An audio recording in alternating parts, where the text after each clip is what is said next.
Okay, everybody, welcome to today's lesson on the early stages of the real Revolutionary War. Why are we calling it the real Revolutionary War? Well, think about the timing of what's been going on here in history, and that should help to explain this, given that we are now past the Battle for Boston, which was more of a rebellion than it was an actual war. Our target for today, I can identify the result of the early battles for New York and explain how it affected the morale of the Continental Army. The two key things that we're looking at here, the results of the early battles, and then also this idea of morale. That's a really important idea to understand in history and when we come to wars and things of that nature. It also does have a good connection, though, to real life for normal people as well, and we'll come to that soon. So here we go. The British, one thing that we're going to see is that they are definitely coming over in force here to try to take out this rebellion, or now war, as quickly as they possibly could. There we go. And you love my stick figure, men. Now, a quick little recap here. The colonists, they were angry at Britain over taxes, and then especially the Intolerable Acts. And because of this, the rebellion, instead of it just being about tarring and feathering tax collectors and boycotting, now it gets into a little bit more like battles, where we have Lexington and Concord and the Battle for Boston. From here, the rebellion turned into a war when the Continental Congress decided that the Declaration of Independence should be written, and they had Thomas Jefferson lead the way as the main writer. And that leads us to now, which is our attacks here from Britain in the Middle Colonies. Now, why is this their location? It's a pretty simple goal. What they want to do is separate the New England colonies from the rest of the colonies. Why? This comes down to the economy.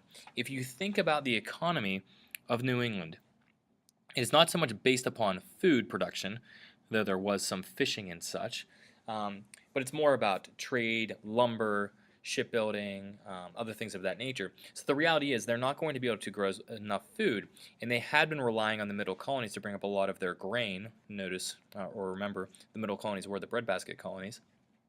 So that's really why Britain is going to go here, to separate New England from the middle colonies and make it so that they really can't fight the war, even if they wanted to, because they don't have the supplies needed. So a focus question to get us started here. What provides an army or navy with advantages when it comes to a battle? Not so much the whole total war, but just a specific individual battle. What's going to give you an advantage? Think about it for a couple seconds, push pause, then come back. Okay, some things you might want to consider. Having more soldiers and boats, that would be a good thing, the quantity.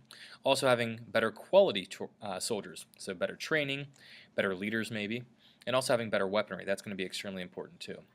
And which side do you think had those advantages early on in the war? I think we all probably agree that Britain's going to have that. Which brings us to the Battle of Long Island. In this battle, the British came in with 34,000 well-trained troops against 20,000 poorly trained troops. The British also had 10,000 sailors, as in comparison with the total lack of sailors for the Continental Army. It looks like the British might be winning. Let's see. There's one more thing. Oh yeah, we've got some wonderful quotes here.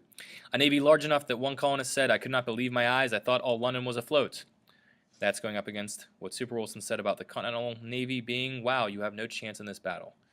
So overall, here is our ratio of people. So for every 4 colonists, there were 7 British soldiers and 2 British sailors. That does not look good overall for the colonies. And yes, they will need to retreat. So the end result of this battle is that we have about 1,400 American troops that are lost, whether being killed, wounded, captured. The Continental Army retreated first to Manhattan and then beyond. And they were followed by the British every step of the way. And this is really going to damage the morale of the Continental Army. This idea of morale, like what is this? It's really when we're talking about like the self-confidence and how enthusiastic the army is. We're going to see that they're not going to be quite as so enthusiastic when they're losing a lot. And I'm sure you can make that connection to real life as well. So, as we see, the colonists retreat, and the British are going to hunt them down. And apparently they've got a rocket man and Michael Phelps on their side. You're allowed to laugh, it's okay. Not you, though. Just kidding. There are people in the room. Okay. So, when we look at this here, we can see now the Continental Army, first they're going to retreat to Manhattan. Beyond that, they're going to retreat to other locations, including into New Jersey, and then ultimately into Pennsylvania, which is the location, where they're going to set up their winter camp. Now, quick discussion here, and really more of a personal discussion or a thought here. Who won the Battle of Long Island, and how can you tell? Now, when you think about winning a battle, oftentimes we think of it being like video games, and it's about points and numbers, and you say who killed the most people, and the reality is that's not how most battles are won, is just by pure numbers. You can look at it from the perspective of strategy. who accomplished their strategy or their goals at a specific battle. That's going to tell you something. Maybe you could say, hey, if that side retreated, they probably lost. And in most cases, retreating is a sign of losing in a battle. Not always, though, but that could be what you want to look at. The main point of this is don't get too caught up thinking just about the numbers, because the numbers don't tell you everything. Let's just skip down to the third one. What does each side need to do to win the war? In other words, to end the war. I don't mean the idea of you need to have a lot of you need to have a lot of soldiers and resources. I mean more like to end a war and to make the other side stop fighting. What is it that you need to do? Some things that you need to consider. Is it about just destroying the opponent's military? Or is it about destroying their economy maybe? Or it could even be about destroying their will to fight. See, and this third idea is really the key here. To win a war, you need to make it so the other side does not want to continue fighting. Sounds pretty obvious, but how do you do that? There are a lot of different ways.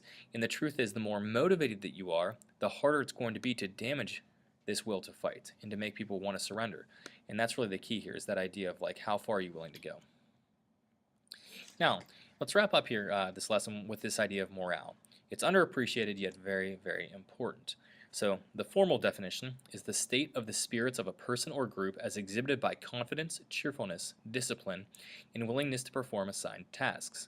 In other words, how well the soldiers are doing mentally. So when we think about them mentally, are they in good shape or bad shape? Now, what helps to improve it? I'd say that most people would agree that having success is going to improve your morale, right? When you think about the morale and the mental state of people on the pirates, if you go back in time 5 years into the mid-2000s, there probably wasn't very high morale as they had lost for so many years in a row. Yet, whenever they started doing well during this season, their morale definitely improved quite a bit. What damages it? We could say losing and being defeated is going to lose it. And what happens when it gets really low? And that's an important thing to think about. Remember, we talked about when you lose a war, it's about losing your will to fight. How do you get to that point of losing your will to fight?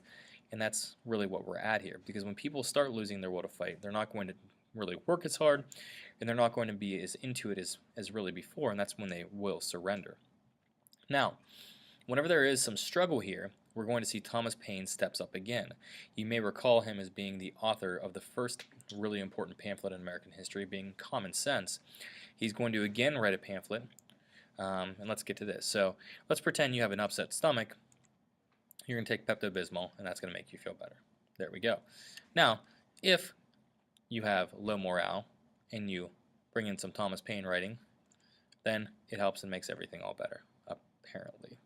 Wonderful visuals there for you. Now, what you need to do next is this. At the bottom of your note guide for today's lesson, there are some quotes from Thomas Paine's The Crisis. It's not going to be so much working in your group since we're doing it online, but interpret them, see what they mean, and don't be afraid to break a mental sweat, as always. So we need to wrap up because we didn't really hit the real target for the day. So when the colonists retreated, the British thought, hey, easy peasy, until, here we go, Super Wilson jumping in, saving the day. And yes, he did just do all that. It's a long swim. There we go. And that's that. All right, hopefully you don't have any questions. If you do, let me know.